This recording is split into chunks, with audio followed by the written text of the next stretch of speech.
ఇప్పుడు కేవలం 7,999 up to 10 kgs వరకు బరువు తగ్గి అధిక బరువు నుంచి వచ్చే ప్రధాన సమస్యలను దూరం చేసుకోండి.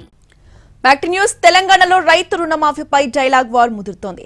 ఆగస్టు 15 లోపు రుణమాఫీ చేస్తామని కాంగ్రెస్ ప్రభుత్వం చెప్తుంటే సర్కార్ మెడలు వంచైనా సరే రుణమాఫీ చేయిస్తామని కౌంటర్ ఇస్తోంది బీఆర్ఎస్. ఎట్లయితే ఆర్టీసీ ఉచిత ప్రయాణం ఇచ్చినో, ఎట్లయితే 500 రూపాయలకు సిలిండర్ ఇచ్చినో, అట్లనే 15 ఆగస్టు లోపల 2 లక్షల రూపాయల రైతు రుణమాఫీ చేస్తా.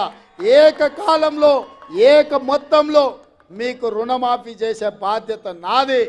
మీ బిడ్డను నేను. ఇదే కాదు, 500 రూపాయలు బోనస్ అన్నాడు. వచ్చేసారి పండించే వడ్లకు 500 రూపాయలు బోనస్ ఇచ్చి ప్రతి గింజ చివరి గింజ వరకు కొనుగోలు చేసే బాధ్యత నాది. మళ్ళా ఆగస్టు 15 చేస్తామంటారు. మొన్న ఇంకో ఎమ్మెల్యే రేవూరి ప్రకాష్ రెడ్డి అని ఏడాది తర్వాత చేస్తామంటారు. అసలు వీళ్ళు చేస్తారా? వీళ్ళని నమ్మచ్చునా? వీళ్ళను వంగదీసి వీళ్ళ మెడలు వంచి 2 లక్షల రుణమాఫీ చేయించే బాధ్యత బీఆర్ఎస్ పార్టీ మేము తీసుకుంటా ఉన్నాం. అందరం కలిసి యుద్ధం చేద్దాం. 2 లక్షల రుణమాఫీని స్వాతంత్ర దినోత్సవం లోపల మేము చేసి రైతును ఆదుకుంటామని చెప్పారు. దానికి కావలసినటువంటి చర్చలన్నీ జరుగుతున్నాయి రిజర్వ్ బ్యాంక్ తోటి.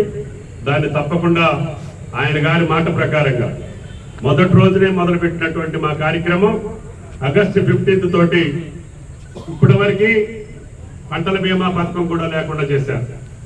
గతంలో కొద్దిగా గొప్ప రైతులు కట్టుకుంటే కూడా ప్రీమియం కట్టుకుంటే పంట పోతే ఇన్సూరెన్స్ కంపెనీలు కొంత గొప్ప ఇచ్చాయి. లాస్ట్ 5 సంవత్సరాల్లో దాన్ని కూడా తీసేశారు.